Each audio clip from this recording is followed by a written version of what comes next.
I guess there's no better way to begin than just by the simplest way, which is to remember July 23rd, 2018. That was the last episode of the Morrowind Modding Interviews with Rubberman, and ever since we have all been wanting Dark Elf Guy doing these things again, and because of the Mastery Month I got to meet him and we started hanging out, and he gave me the tremendous honor and this immense responsibility of reviving those series, and I chose none other. I guess to introduce that man, I'm going to have to put some sort of special effects on my voice, some sort of booming echo, because this is, like DG calls him, the Dungeon Daddy. The ultimate Michael Jordan of dungeons, but jokes aside, just a beautiful, beautiful man and a very, very cool guy. Without further ado, it's very, very exciting to bring Morrowind Modding Interviews back today, February the 9th, 2024. Ladies and gentlemen, we have with us here the mighty Seelof. How's it going, my friend? Hello. I'm doing okay. You know me. That was a nice introduction. Yeah, you know me. Yet again. Yeah, you know me. I am no Dark Elf guy, but I'll promise I'll try my best. And I have his original questionnaire here. We talked about this, changing a couple of the questions. Some of them became outdated, but his questionnaire has such a Bernard Pivot Actor Studio vibe to it, right? It's such a classic that I will stick to it mostly, but we can also introduce a couple of new questions and just let the conversation flow. Seelof and I know each other a little bit already. I wanted to start slightly different. And I think the first thing that I wanted to ask you, because I think you and I are close in age, when did gaming came into your life for the first time? When was your first contact with either computer games or console games? That would be all the way back in my childhood, like in the 90s basically.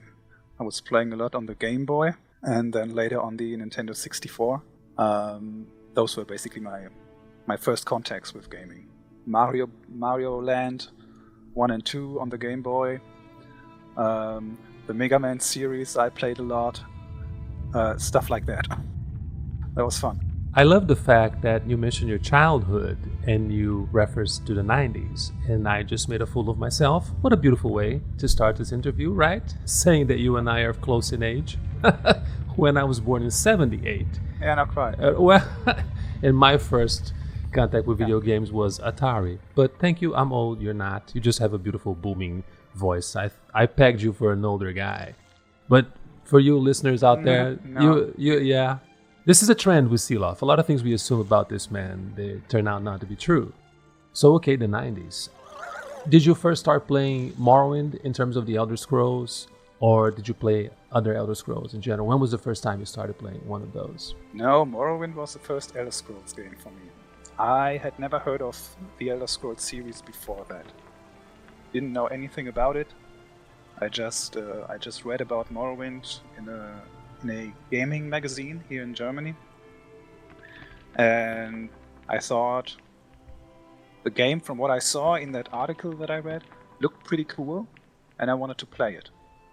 So I started playing Morrowind pretty much at its release. Not quite, because when it first came out, I immediately made my mom drive me to the store to get the game. And when we got back, I installed the game, but I realized that it was in English,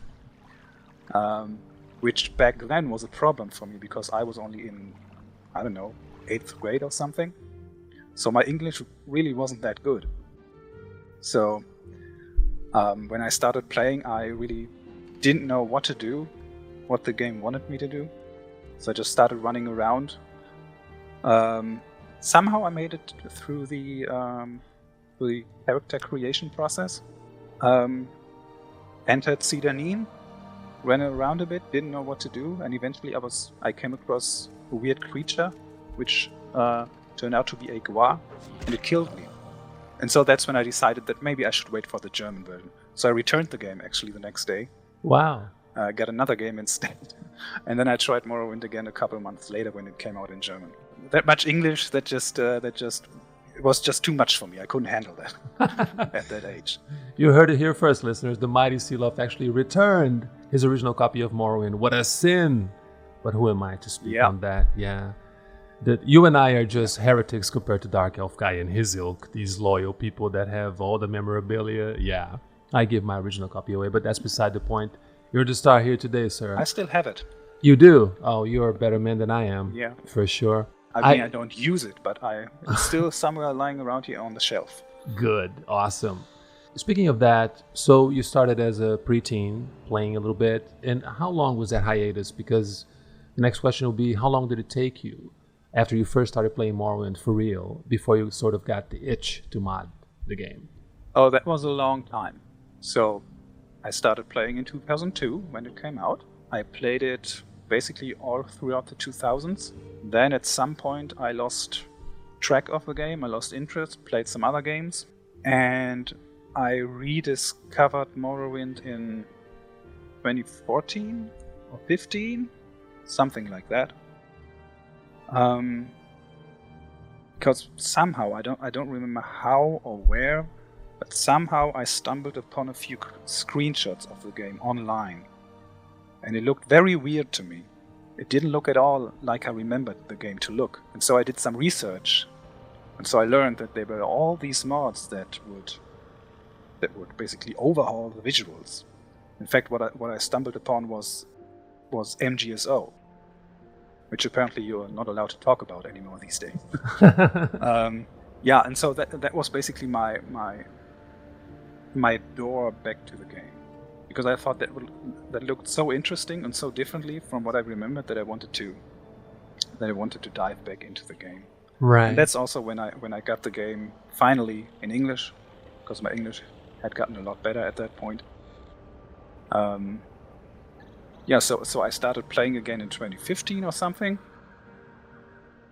and that's also when I got into modding a little bit, but just for myself. I like to use house mods for my characters.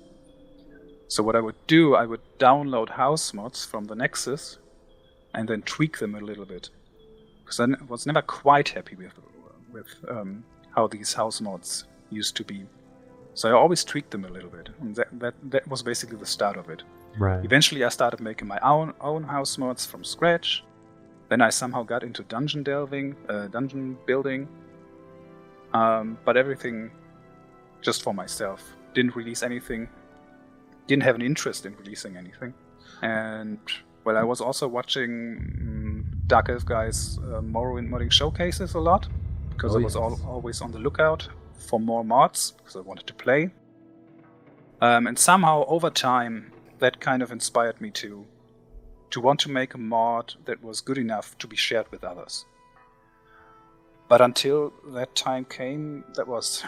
When did I release the first mod? In 2019 or something? Oh, I have it here. We'll get to it real soon. You are the dungeon guy, right? You are so recognized for doing dungeons, and you're very good at it. Do you remember what was the first thing that sort of drawn you into modding? Was it your first mod experience? And I am very curious also, why dungeons? Basically, I can answer the question by going back to two different points in time. So when I was just modding for myself, I like to give my characters powerful items, but I didn't want to cheat. Okay. So I would just build the dungeons and put the powerful items in those dungeons. Nice. Oh, this is awesome. And so I could play the dungeon and then get the powerful item, and then I would be happy. So that was fun. That was when I was just modding for myself. But when I started releasing mods, I didn't really think of myself as a dungeon modder. So, for instance, my first mod ever released wasn't a dungeon mod. The second one was, but even after that one, I didn't really think that dungeons were my thing. But I started working on the library of Vivek Overhaul at some point. And to me, it was just the library of Vivek. And I was making that, and it was actually pretty painful because of all the books that I had to place on those shelves. I hand-placed all of those. Didn't copy anything from anywhere else in the game. So that took a while. And I was showing screenshots of it on the Discord server. And when I was almost done, when I was almost ready to release it, out of the blue, Rubberman approached me. And he said to me that he had this book resource that he didn't have a use for. And he asked me if I wanted to use it for the library. When of course I said, well, Yeah, gladly. So he gave me the book resource, and of course it looked amazing. He had even written a short text for it to go inside the book. As amazing as it looked, I saw a problem there. And the problem was that the book looked too good. Oh, okay. For the rest of the books right. on those shelves. So I thought that I couldn't just put it on the shelf with the other books and let it collect dust, basically. That didn't seem right to me. So I figured that I had to make a quest. And, well, to go along with that quest, I built dungeons. And so that's how I got into dungeon making. I don't know if I would be making dungeons today if Rubberman hadn't given me that book. That's kind of a funny thing to think about. This is amazing. I mean, Rubberman being Rubberman, it's so cool to know that he has a role into giving us the mighty Seelof. This is amazing. Rubberman, wherever you are, we need you back, you old, beautiful British guy. I mean, come on. How cool is a guy that has also a son that is like another cool modder in the community? Oh, forget about it. I am just a Rubberman fanboy. If you want to talk about going to the beginning, oh yeah, your very first mod, sir, June 1st, 2019. This is when you hit the ground running, my friend, and you changed the community forever. I have talked with a lot of people preparing for this, talking about you, and you were like a nuclear bomb that exploded in the community. Melchior Dark mentions you as a sort of like one of the pivotal moments in the community, like when Seelof came. But anyway, enough blowing smoke up your behind. June 1st, 2019, the title is so appropriate given your style, A Walk in the Park. But I don't suspect it was a walk in the park for you to make this first one, right? No, it wasn't. Do you remember why this one particularly? It was actually pretty tedious. Yeah, I can imagine, yeah. Why I made that particular mod? I don't know. As I said, I had slowly transitioned over the years to somehow find the inspiration to make a mod good enough to be shared. And I guess somehow I just landed on those empty green garden areas in the temple, in the Mournhold temple courtyard. Right. I guess I just thought those looked extremely boring, and let's make them prettier. Yeah. The very first comment you got in your modder's history, as far as Nexus, right? Because we were going to cover this extensively, and the next question is actually about this, but you were already very active in the community. But I love the fact that the very first comment of a mod that you release is just one word. Neat. Like, this is amazing. Like, and it's by a person we all love, Enclave Killer, but people weren't expecting what was going to come next. I love that.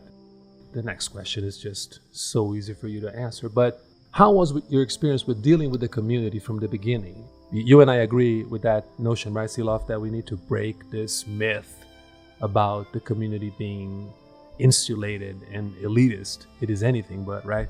Yeah, it's not elitist, no. Back when I first started out modding, I was very shy. I actually didn't get a lot of help because I didn't ask. I wasn't really that present in the community at that point in time. When I made that first mod, that Mournhold Temple Courtyard overhaul, I did that all by myself without asking for any help. But I do remember that after I released it, there was an issue. Someone had an issue, a user, something with the sounds of the torches that I placed. And I couldn't figure that one out, so I actually asked, and it was Abbott who was able to figure it out and point out a solution to me. So that helped.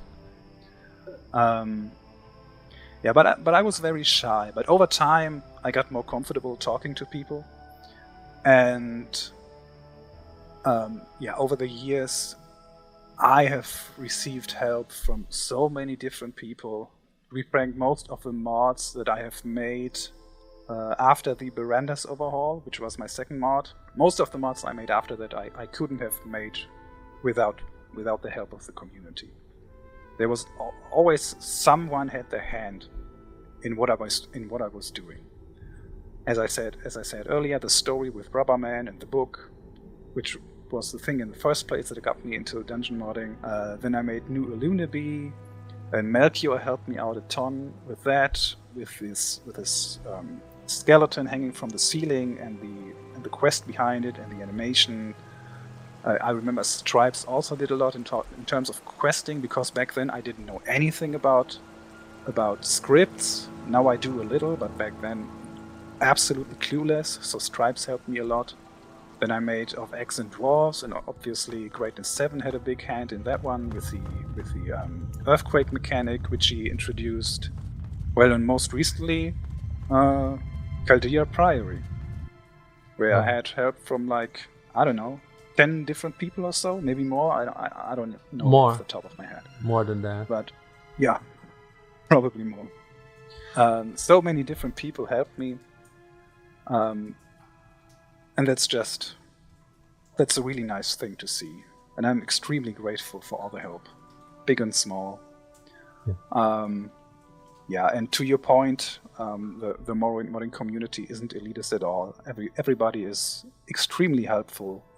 If you have a question, just go ask over on the Discord server. Someone will know the answer and help you out, I'm sure. Extremely helpful and really, really kind and nice community. So you have a very concise body of work in these 5 years, but you also worked in some amazing group mods. This is one of the things that I kind of wanted to bring it up, because you were very thorough and honest and grateful in your special thanks session, explaining what everybody did. By the time we're recording this, me and Seelof invited me to help playtest the last update that they're doing with the Skeleton King, which is the final boss in Caldera Priory. And that fight alone is such a showcase of teamwork. Yeah, absolutely. Like Caldera Priory is the perfect example. As we said, more than 10 people helped me out. You're referring to the boss fight that we're currently working on? And when I say we, I mean it's just Super Duple who's doing all the work. Amazing guy, yeah. He volunteered. He came to me and asked me if it's okay to make these special boss mechanics for the Butcher and the Skeleton King in Caldera Priory. And originally he wanted to make it as a patch, as an optional patch. But I said, well, if you know what you're doing, if you have cool ideas, we can just introduce it into the main mod. That would be more fun, the more people get to play it.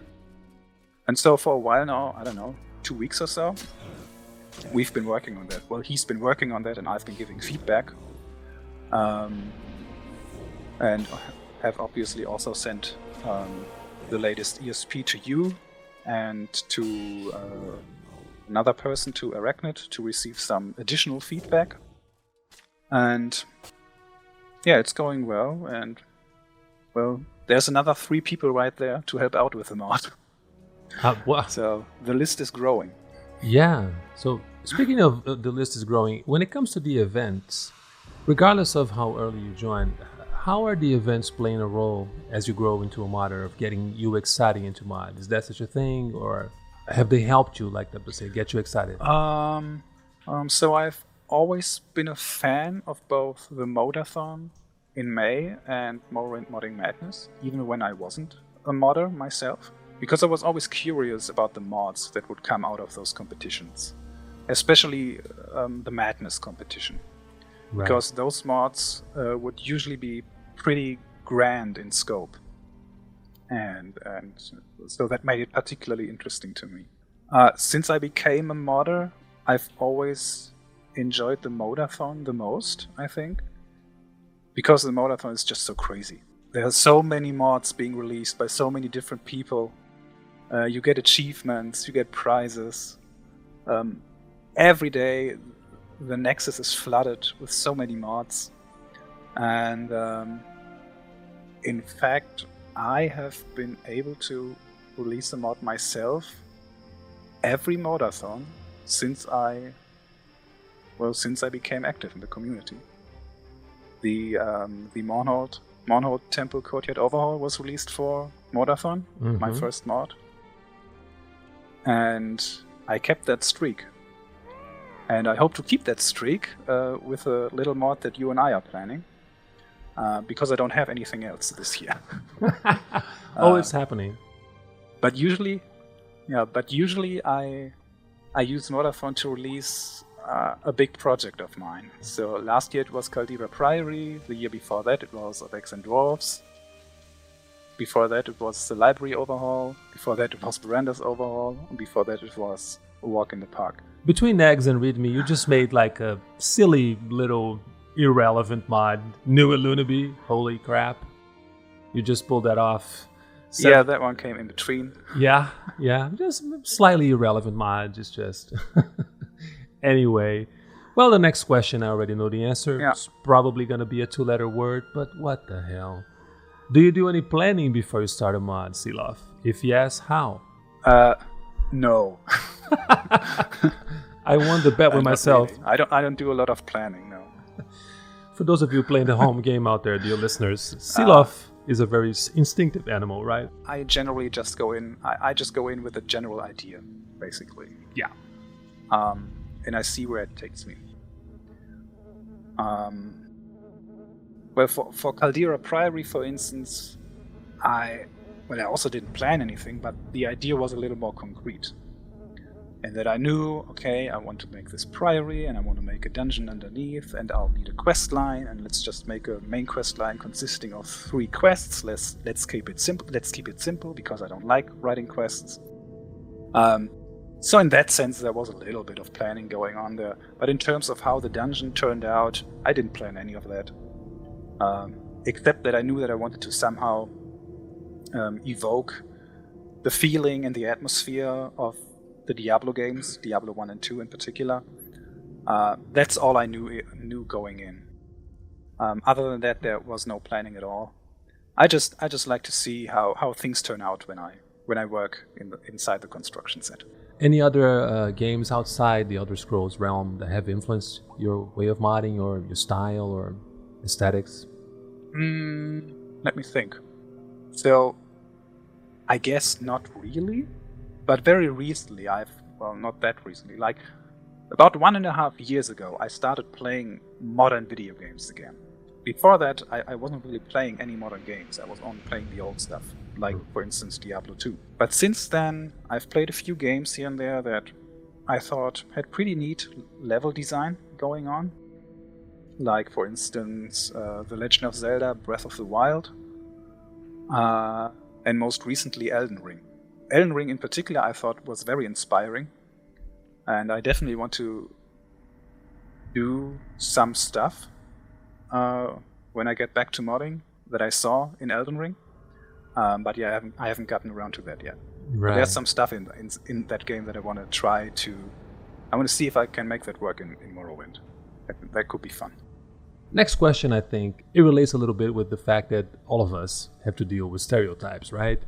I'm from Brazil. I have to listen to some good old questions about being Brazilian, and the same goes for Americans. And you, as a German gentleman, I must say that, and I have checked this with so many people, like, most of us have pegged you for this before talking to you and knowing who you are. Given your forum handle, the style of your modding, we pegged you for this old German goth guy locked in a basement dungeon, modding, listening to Bauhaus and some German goth punk. But you're anything but that. In that sense, would you kindly answer, sir, do you listen to music while you mod? And if so, what kind? I like to listen to more atmospheric stuff. I like to listen to game soundtracks or movie soundtracks or something. Right. The Skyrim soundtrack is really good to get me in the mood. When I was working on Caldera Priory, I was listening to the Diablo 2 soundtrack all the time, because that was very fitting. Stuff like that, yeah. Mostly those soundtracks. The next question would be regarding something that we came a long way when it comes to the tools that we have at our disposal. And CSSE came about in the past few years, and it changed the landscape for vanilla developers and also OpenMW as well. But just to keep in line of bugging, good old no cascade yet again, do you see right now working with the CSSE, do you still miss something in there? Is there something that you would love seeing implemented in there? I'm probably the wrong person to be asked that question. As you might have guessed from our previous talks and from the workshop that we did, I'm not exactly a person with the most technical mind. I usually just take the things as they are. So for instance, when the CSSE came out, to me it was a pleasant surprise, but I didn't need it because I had made my peace with a vanilla construction set. I mean, CSSE is absolutely awesome and makes all of our lives so much easier. But I would never even have gotten the idea to somehow upgrade the construction set because I was doing fine. Yeah. So, I don't know. I don't have anything on my wish list. That question was kind of on purpose because I wanted to sort of get you in the mood so we could talk about the fact that when we were doing Seelof's workshop and everybody was sort of leaning on because Seelof got sick and it just added up to the hype and the drama. But everybody was sure that he was going to come up with some amazing, super secret tweaks in the CSSE and just amazing private nothing. This mother trucker works with the vanilla camera sensitivity defaults, which for most of us, like, it's impossible to operate that thing.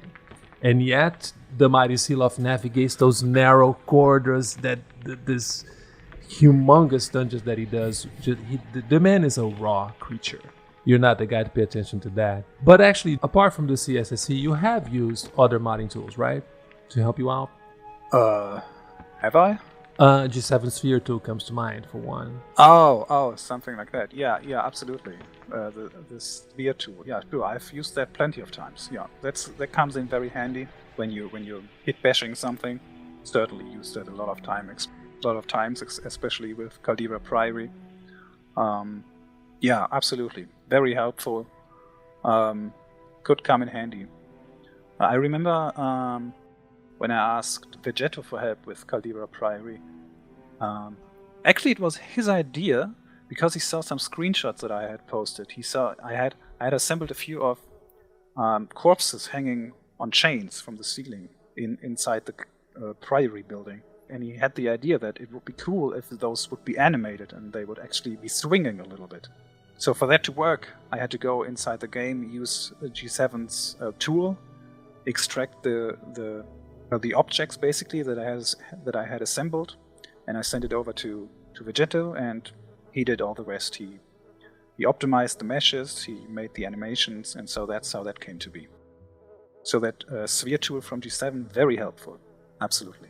The next question actually is, so many years have passed and the landscape changed radically, but you and I also talked about this, I think, during Mastery Month, and we talked about this with many other people, is that we're not the sort of people to sort of have a dog in this fight, and I'm talking about vanilla versus OpenMW. Like, you are the type of guy that understands some of the differences, as much as you joke with yourself that you're not very technically oriented, but you do know your stuff. And so you try to support your mods for every type of user. When it comes to OpenMW now and the way that the landscape is right now, because you're pretty much a vanilla player and a vanilla modder, but have you ever tried OpenMW, whether as a player or have you tried to fire up that construction set? I'll be honest with you, I haven't. Okay. But that's not because I don't appreciate it. In fact, if I were to do another playthrough of Morrowind, I would probably use OpenMW. But I just don't play the game anymore. Right. Only mod it. The last time I played Morrowind was, I don't know, 5 years ago, 6 years ago. I don't even remember. And so what I have on my computer is just very basic vanilla install with MGEXE and Morrowind code patch. I absolutely respect the hell out of OpenMW. I respect the hell out of MGEXE. The discussions around those two platforms, people rooting for one team or the other, I don't have a stake in that at all. I don't care. Amen. Like, whatever works for you, that's fine with me. I try to make my mods compatible with both platforms because I feel that the type of mod that I make doesn't need to be exclusive.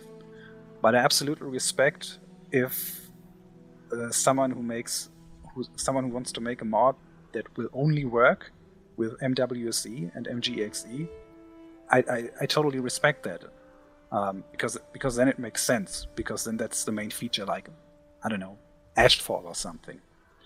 Right, and the lure... As far as I know, you probably couldn't pull that off in OpenMW these days. Maybe someday, but not today. Right. So that makes sense. But the type of dungeon, the type of mod that I make, I don't see a point making that MWSE exclusive. Because, well, why would I? Right. It's just a dungeon mod. Anyone should be able to explore that. Amen, brother. In terms of talking about everyone, how much do you use the community to get feedback and motivation for your mods, if at all? So I do like to post screenshots whenever I have something that I feel fairly confident with. And if someone has feedback, if someone has suggestions for it, I'm absolutely open to hearing that. Though when I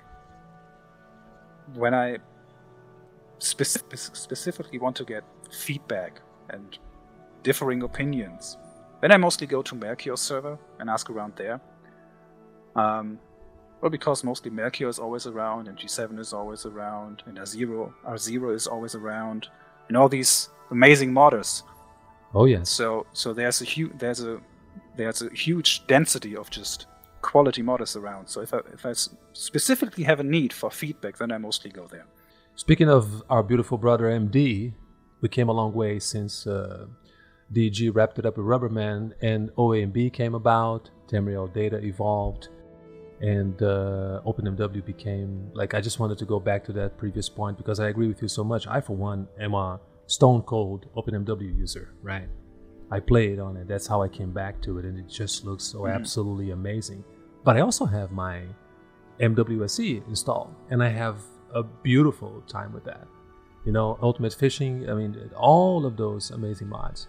But anyway, I wanted to ask you, after OAMB, Tamriel Data, of course, always honorable mention to the wonderful London Rook and his Outlander resources, but is there any other resource that you like to use? Because I know how much OAMB changed your life, sort of like, it's actually kind of the thing that broke the camel's back for you, right? After OAMB came about, and you said, like, I got a mod, right? Yeah, OAMB was definitely a big turning point for me. Before it came out, I had only released one dungeon mod, and several since it was released. It has definitely made my modding life, well, for one, easier, but also a lot more interesting and exciting. I probably wouldn't be modding as much if OAB didn't exist. So a huge game changer, definitely. Not just for me. Like, I think most content mods these days require OAB. Right. And for good reason. So in terms of other resources, I pretty much only use Tamriel Data, but not that much. I think I have 2 mods, maybe, that require it. But basically all of them, or at least all of the dungeons, require OAB. And other resources than that, I just use on a case-by-case basis. I mean, if another mod has nice resources that I want to use, and they have open permissions, then I will use them. But it's really on a case-by-case basis. Right. So, for instance, for New Ilunibi, I used those corprus assets that were made for the Corprusarium experience, I believe is the name, made by Vegeto and Randompel. I used those, for instance, and they did a good service, even though they are a bit heavy on the performance. But yeah, stuff like that. Seelof qualifying something as performance heavy. Now I heard everything. Our resident king of high ref counts. I do in this case, because I've gotten so many complaints about the FPS issues in those last 2 cells of the dungeon. Right. And that's after I split the final cell in 2, because even for me, when I made that mod, originally it was only 5 cells, and the 5th cell, the last cell, was pretty much unplayable. So even I acknowledged, yeah, okay, I have to do something here. Wow. I split the cell in 2, and that made it better.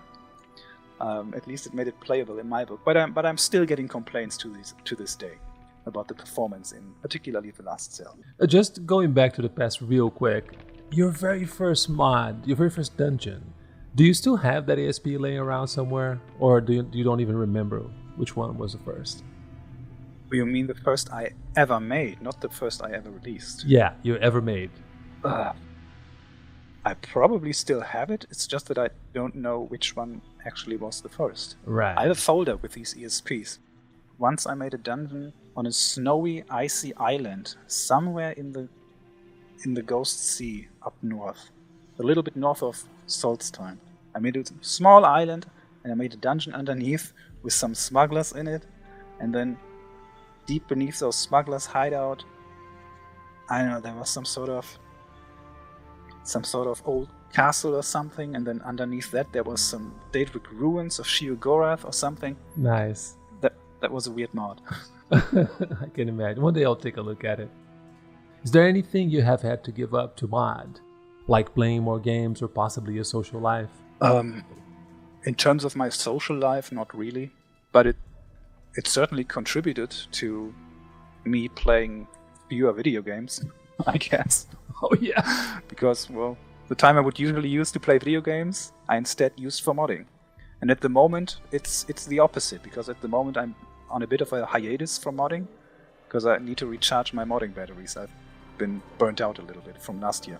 Right.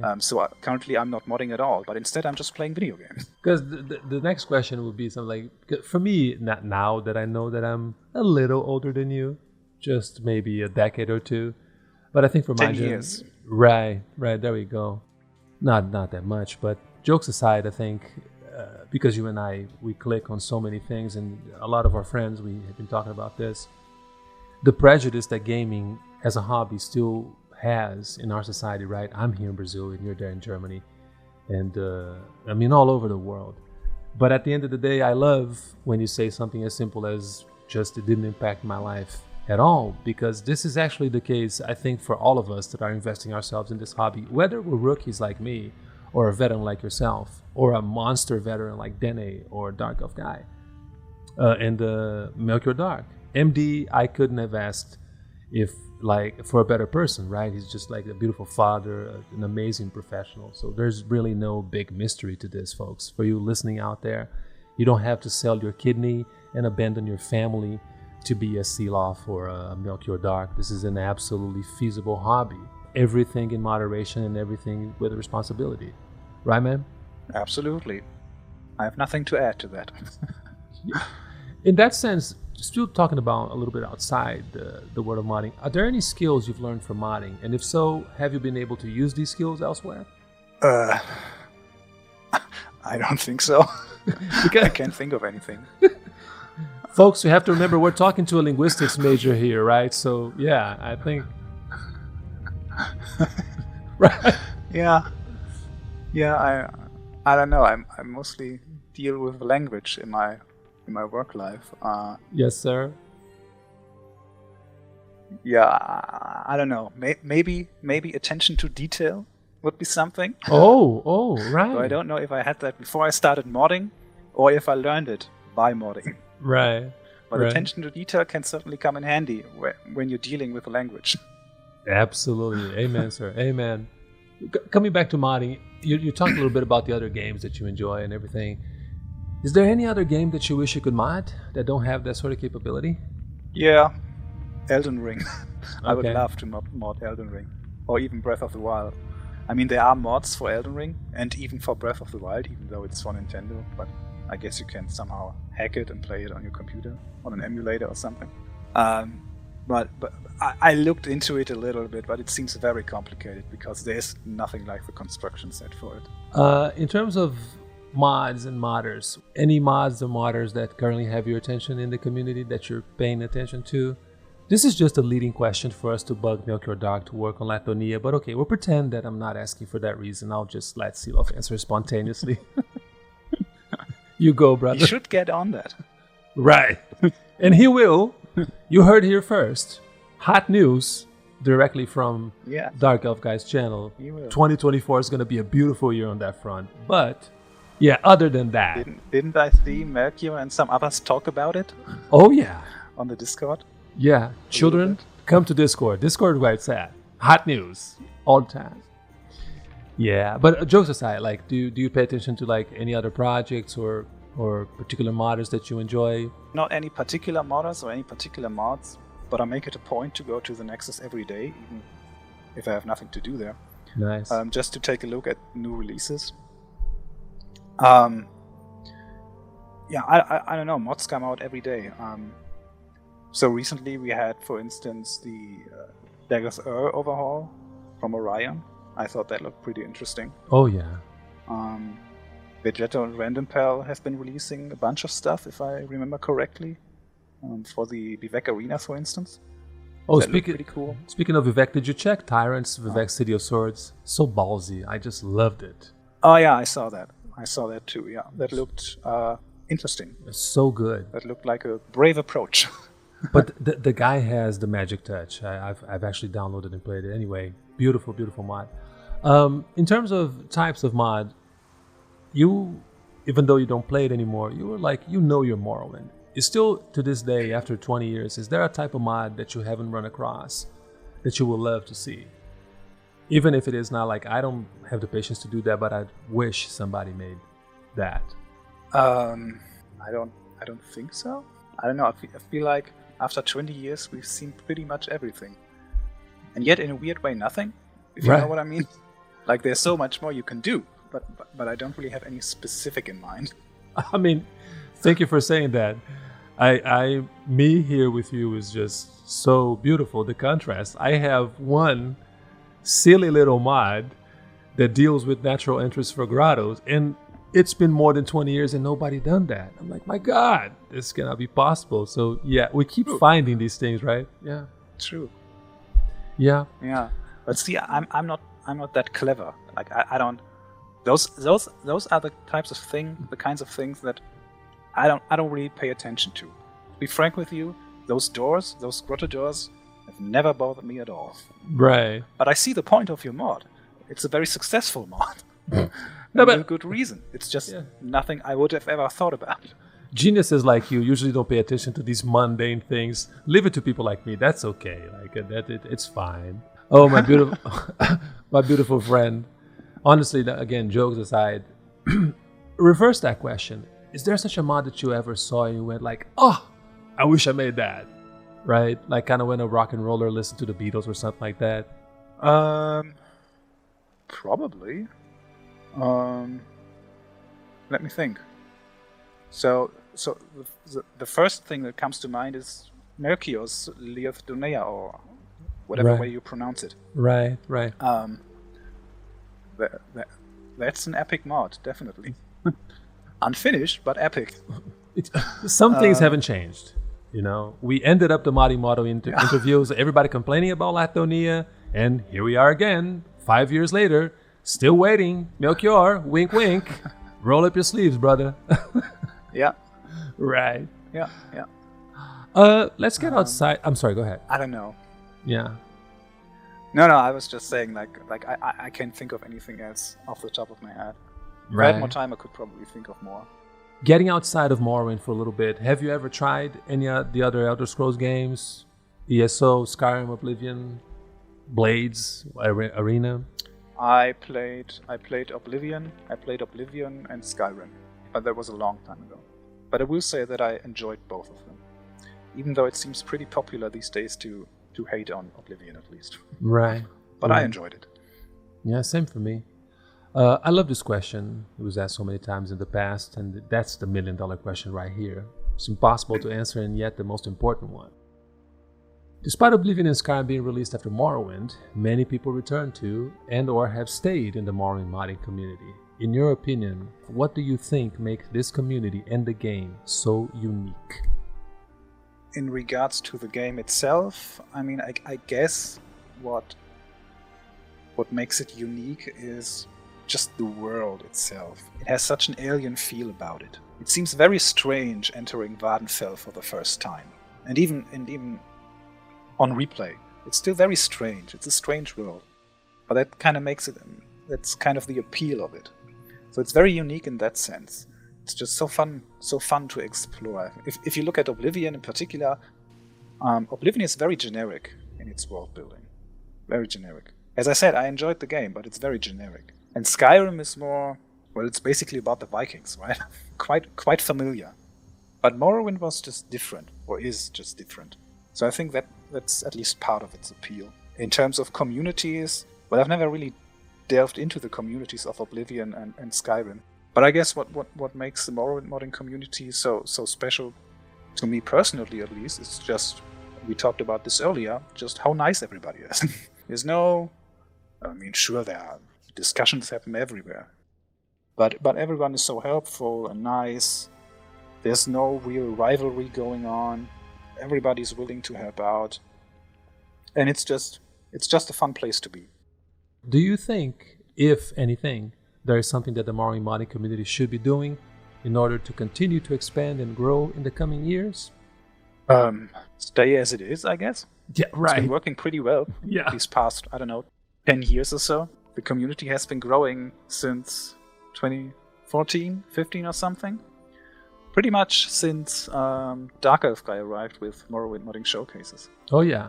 I'm pretty sure there's a direct link there, though it's probably not the only factor, but a big one. Big one for sure. I mean, he drew me in. Without, if Dark Elf guy hadn't been around with his Morrowind Modding Showcases, I probably wouldn't be modding today. Oh, right. That's a no-brainer. Same here, and for most of us, right? Yeah. Yeah. Dene as well. I did her tutorials. Yeah, so stay the course, pretty much. Yeah, 3 obviously. words. Dene is also doing a lot of the heavy lifting in the community, definitely. Our beautiful matriarch. Just if we can keep this spirit up, the spirit of helpfulness and generosity and kindness, I think we'll be in a good place. Beautifully said, my friend.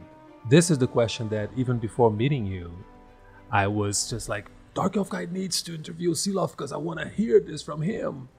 But the second to last question, and I always love that question. Is there any advice you'd like to give to budding new Morrowind modders out there looking to release their first mod? How about that? Good question. I guess don't be afraid. Just go for it. If you enjoy it, then you've been doing everything correctly. Having fun is the most important thing about it. Just don't be afraid. Release your mod. Just see where the chips fall. Is that the saying? I think that's how we say it. Just, if you enjoy it, just keep at it. Keep practicing. Keep getting better. Engage with the community if you need help or feedback or whatever. And just enjoy yourself. That's the most important thing. That's all I do. Like, I don't have a manual for these things. I just do what I enjoy. And it turns out pretty well so far. Oh, absolutely. You are very loyal to your own style, right? That's the most important thing. Every modder that succeeds has that sort of trademark. Yeah. Even large projects. It's important to find your own style, I guess. Yeah. Doesn't matter if it's Stemi or Rebuilt, you or Tyrant doing Vivek City of Swords. It just doesn't matter, really. Find your own style, find your own voice. Yeah. Well. Yeah. We're coming. As we were saying during the workshop, there are many different ways to make a good mod. Very true. Even many different ways to make a good dungeon mod, which is my area of expertise, I guess. Yeah. But my way is certainly not the only way. Everybody has to find their own style, and if they enjoy it, just keep at it. Which doesn't mean that you shouldn't be open to feedback. That's not what I mean. But like you have to find your lane, so to speak. See what you enjoy, and then just stick with it. Try to improve upon it. Be open to feedback by all means, but you also have to know where you draw the line. Leave it to a linguistics major to put it beautifully. Well, amen, brother. That's it right there. Well, I guess this would be a wrap, but as usual, because we're maintaining the tradition here, carrying the torch for our beautiful friend DG, is there anyone in the community you would like to give a shout out to? Other than myself, I know you love me. I'm your favorite modder, so thank you. Okay. Yeah. Of course. Putting me on the spot right here. Well, there are so many people I could give a shout out to. Right. There's Melchior Dark, who has always been very kind and helpful to me. Greatness 7, the same. Vegetto. All the people who helped me over the years. Danae. I don't even remember all the names off the top. There's too many. I've been helped too many times by the community. I can't think of everybody. Stripes, Scipio, who wrote the music for Caldera Priory, which I thought was extremely awesome. Super Duple, who is currently doing the boss mechanics for Caldera Priory. Super excited for that. Ruffin Vengar, who has done some voice acting for me and created new armor sets also for Caldera Priory. My teammates from Secrets of the Crystal City during the Morrowind Modding Madness competition in 2022.